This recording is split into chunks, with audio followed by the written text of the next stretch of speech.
Alright, welcome back to the primitive game table here tonight. We got Starks versus Night's Watch, 40 points. Starks real quick, we've got 3 units of Tully Cavs. Bryanden Tully is right there. And then we've got just some Karstark Spearmen with a Sworn Sword Captain on this side. Howland, Reed, and Sansa are the NCUs over here. Night's Watch, they've got the Ranger Trackers. No attachments in them. We've got some Sworn Brothers with Allister Thorne. I'm liking these changes in this latest update. Veterans with the Halfhand. And then we've got over here some Ranger Hunters, but no attachments. NCUs, you've got your usual Aemon, who's pretty much an auto-include. Donal Noye, and we've got Seir Mallester.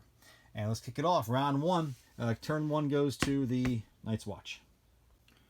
So real quick, round 1 does come to a close. Tactics board got filled up pretty quick. Sansa was able to go retrieve, switch reposition from the discard pile. So that was how they were able to get those guys down there so fast. They did twice that unit over there. And then, of course, they played Ride Them Down once they activated that maneuver action, putting them up there.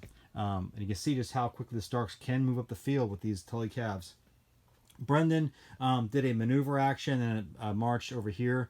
And everything else pretty much standard stuff. And we'll go on to round 2. Okay, so we're into round 2. Just started out there. Howland Reed jumped on the horses over there, maneuvered up the Spearmen, begging these guys to charge them. Night's Watch don't take the bait. Instead, they throw Mallester over there on the letters, and he weakens the Karstark Spearmen and picks up a couple cards, and that was it. Well, even though that the Starks put the Howland Reed curse on the Allister Thorne unit, he didn't care anyway. He charged them. He was going to take the bait. And now, granted, these guys have stand your ground, which they don't get their charge bonus with the reroll, but he has martial training, which does give him the reroll. And put a vulnerable token out there. Let's see if he did. Wow, look at this. He took out, plus they failed their panic check for 3 more guys. He took off 4 from the attack, 3 from the panic check. Wowzers. Crazy. They still have that weakened token from the threaten, and they got the panic from earlier with the letters. So crazy stuff, right? So Allister Thorne is doing the work over here in the middle of the table. Yeah, Karstark's retreated. What else could they do? I mean, they got the veterans breathing down their necks, so they retreated. Okay, for those watching at home, okay, earlier in the round, really, when these guys were first charged by the Sworn Brothers, Tully should have activated Sentinel and charged into these guys, but he forgot to do it, so that's why he had to burn an activation and charge them later. They retreated back earlier, and then, of course, these guys now have Watcher on the wall from earlier. +1 move. They were able to get a 6 on their charges and dice and get all the way up here and almost take these guys out. Believe it or not, they passed both panic checks, even with that panic token on them, and are surviving with just one little dude on there. So Tully Cavs activated. They went ahead and moved, got over here. Just barely got there with a rolling a 2 on their charges and dice, but they got there good enough. 7 hits. With Sundering, these guys had Disrupt on them, so when it was all said and done, these guys took, I think it was 4, and then they lost 3 on their panic checks. They lost 7 dudes on that attack. So it's keeping the Starks in this thing. So into round 2, over here in the corner, we got the Ranger Trackers. It's really tying up these Tully Cavs, doing a nice job on them. Over here, believe it or not, he has survived. At the end of the round, Aemon went and took the crowns and did a crown bomb on these guys, and they just passed it. And he's going to stick around at least for 1 more round. And everything else kind of is what it is out there. So we'll go on to round 3. Okay, so start of round 3, I forgot to mention that Night's Watch did pick up a point from the Ranger Hunters sitting on that objective token, giving them 1 point. So obviously a move here really is get rid of that, and they jump over. Mallester jumps on the swords. He's going to influence these guys, give them a reroll. They can change their facing, which they did to face this way, and they went ahead and they scored what they needed, overkill. He almost survived. He almost got, he almost made it, but he didn't, so he is now dead. Yeah, Tully Cavs answer back with Ride by Attack. Now remember, these guys had put on 4, would take the black earlier when they killed that Trey, but they went ahead and just marched right through them, ending up over here, taking those 4 guys right back off again. So after taking a big punch in the face from Allister Thorne over here, Bryanden Tully fights back. Howland Reed jumps on the horses, changes using assault orders for the free melee attack instead, and only with 6 dice to work with, No reroll, but still scored 6 hits because Bryanden Tully is the man. And we'll see what happens over here on the defensive roll here in a second.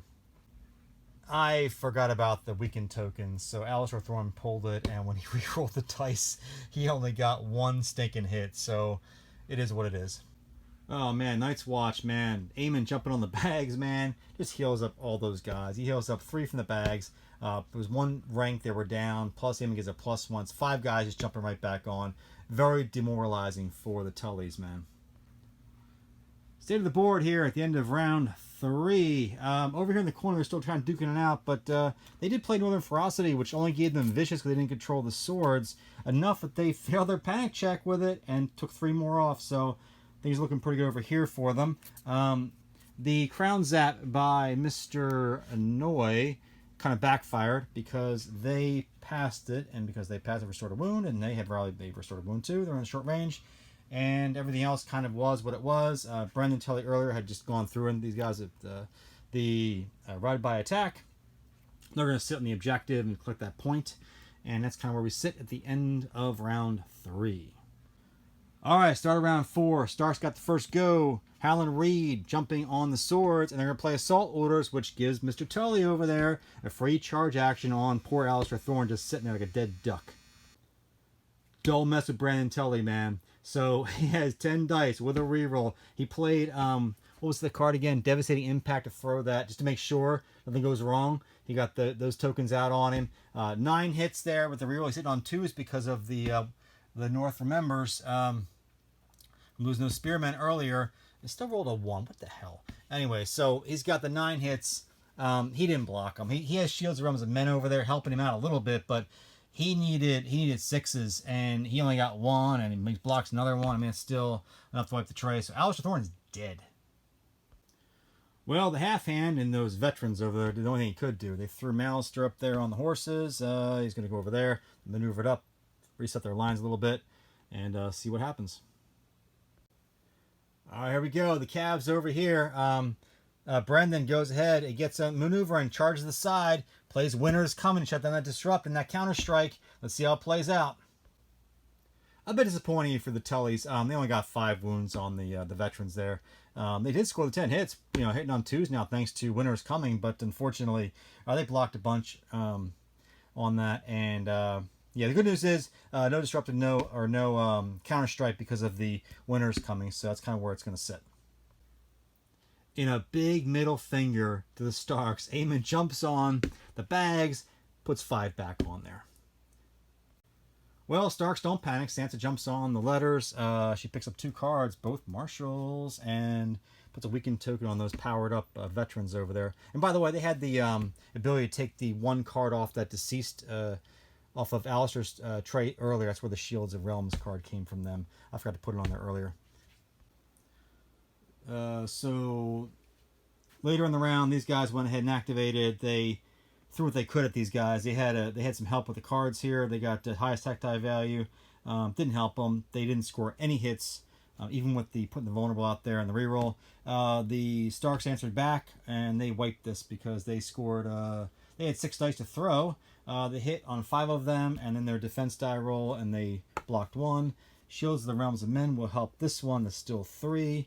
They are dead. The Half-Hands veterans fire back over here. They activate, and they had, I think it was 7 dice to work with a reroll. But Howland Reed, the Howland Reed curse, -1. It was all said and done. They did score, I think, 2 wounds on them, and they failed the panic check for another 2 wounds. So Tully's not looking so good right now, and that was their activation. So these Tully Cavs, when they activated, they went and played Marshal to restore 3 wounds and only got to do a march action, put them to there. The Aemon did try to Donal Noye tried to crown bomb Tully's, but Tully's passed it, and they restored a wound, so it backfired once again on them. And that's where we are right now. Last thing to do this round is these guys are probably going to sit on this objective and score it. That's it for the round. Start of round 5. Bryanden Tully's about to get smacked in the face. Mallester jumping on the swords. He influences these guys, giving them a reroll. And then they're going to play also Sword of Darkness for this melee attack, giving them, he hasn't activated yet. He's now panicked and vulnerable, and they will also get to a reroll out of this. An extra die on top of that. So, yikes. Did I say before Bryanden Tully's the man? Because he is the man. Look, after their rerolls, they had precision. Now, these go through instantly. So he has got a total of 1, 2, 3, 4, all 8 hits coming through. He can only defend on 6 of these. Look what he gets. Boom. 1 goes through, +2, 3 wounds. That's gone. He's doing his panic check now, but I think he's probably going to pass it, so we'll see what happens. Oh, yeah, I forgot about the vulnerable token on here. So, but he did. He went the reroll. Look, same effect. So same result. Panic check time. Bryanden Tully. Unwavering. Despite the panic token with the reroll. Look, he still passed it, and he's going to, guess what? He's going to remove this for rally banner. How you like that? How you like them apples? Crazy, right? No shame in retreating. And Howland Reed jumps over them, the horses, puts his curse on the Veterans of the Watch, and he retreats off over here, and that's it. Night's Watch taking no chances, going to the bags, restore the 2 over there, and make sure they block him from getting healed up. So Starks, and they were going to put Sansa on the letters, but decided not to do that. They're going to go ahead and they charged in, and they just wiped out 8 guys off of this in that amazing charge. And okay, this is what Aemon does, man. He jumps on the letters, and because he did, he can restore 1 wound to a unit plus 1 for each rank, and that's going to be 3 for over here. And he gets a card, and he goes ahead and puts a panic token on the Tully man over there, hoping to crown bomb him later. Yeah, so Bryanden Tully, man, he went up, he was here, he'd forego his maneuver action to marshal up, get 3 back on there, charge, failed it, and then he passes his morale, his panic check, and then of course these guys over here had a panic token on it already from earlier, they pulled it, he passed it again, restored a wound back over there, an additional 1, and that's kind of where we sit right now. Night's Watch answers back over here with the Ranger Hunters. They did immediately attack with only 6 dice, throwing no reroll. Scored 1 hit. They blocked it, so no panic check. I'm sorry, they scored a what did they get on that? They got 3 hits. I'm sorry, and they blocked 2 of them. 1 hit did go through. They passed their panic check, and of course rally banner. They pulled that wound back off again. That's where that one ends. They could have switched retreated off of this, but to where? I mean, they're already backed up against the corner here. They could have gone this way, I suppose, but they're giving up that objective right there if they do, so they're going to sit tight. Tully Cavs thundering up the field. Here they come, and they are collectively surrounded. The Halfhand here. We'll see how it plays out. Halfhand says, "You know what? I got nothing to lose." He charges right into those guys. He gets there. He's got 8 dice because he's powered up by these cards, precision, and he's ready to roll here. And he did okay. He scored. These would have all been hits, but Howland Reed Curse took these away over here. Precision. So we got 5 total hits. They defended with 3 dice, and it was their roll over here was these guys here. I think it was these 3 here. So 1 went through. He pulled the vulnerable. I'm sorry, he did pull the vulnerable, and that he had on him, thanks to Seir Mallester there. And yeah, so when it was all said and done, he did take some guys off. I forget the exact amount, but they did pass their panic check, and they put a dude back on. So they only took, I think it was a total of 2 wounds on that. Might have been just 1 with the rally banner. All right, start around 6. So Bryanden Tully charged into here. Now, how did he get that? Because Howland Reed went to the swords, and they had assault orders, which gave him a charge instead of a melee. He charges in. He's already powered up with this card here, which gives them... so when they control the swords, they are +1 to hit. He's hitting on 2s. And yeah, so he had 10 hits. These guys, I think he blocked 2, and they just took all the rest. They took 8 hits. That'll wipe this tray. They're done. That's probably game. With the surge, it puts him on top of the objective token. He got that card. Assault orders was from Sansa. At the end of the round, she went to the crowns and replaced the action with retrieving it from her deck. So she had it available for the start of this round. So she plays that. That's gone. That's game, folks. That's going to be another point for the Tullys. And that's now 4-3. They're going to score this one at the end of it. And... it might end in a tie. Let's go play it out. So the Halfhand goes ahead. We got Mr. Mallester on the bags there. And to hopefully power him up on his next attack. So we'll see what happens. Oh, Tully Cavs, they charged in here and only did 4 wounds, even despite rolling 10 dice, and they scored 9 hits. You know, and sundering on that, and they had to roll. They were at 6s, because 4s, and look what they rolled. They rolled 4 6s, and then they have shields around the men, which blocks another dice, and only 4 went through. So we'll do the panic check for them and see what they wind up with. Yeah, we're gonna call this one. Okay, so it's 4-3 right now. 4 Night's Watch, 3 Starks. They're sitting on this objective over here. They'll give them 4 points at the end of the round, but they can't move them. They can't. They've already gone. Then he's still got 8 guys left. He's going to attack back probably on these guys here. He's not going to wipe that trade because they have 7 wounds on it. And they defend on 3s. He's not, even with the extra powered up stuff he's got there, he won't do it. Even if he does, he can't surge. He's still connected back there. So it's going to end up, you know, unless Brayndon wants to come off of here and they fight back and get a couple off of there. Maybe he comes off and finishes them, but they would have to wipe his tray to win this game. Otherwise, it's going to be a tie. And if the Starks do that and decide to risk it and try to wipe that tray, which they might be able to do, he might chip off a couple guys here, and Brayndon charges in the rear.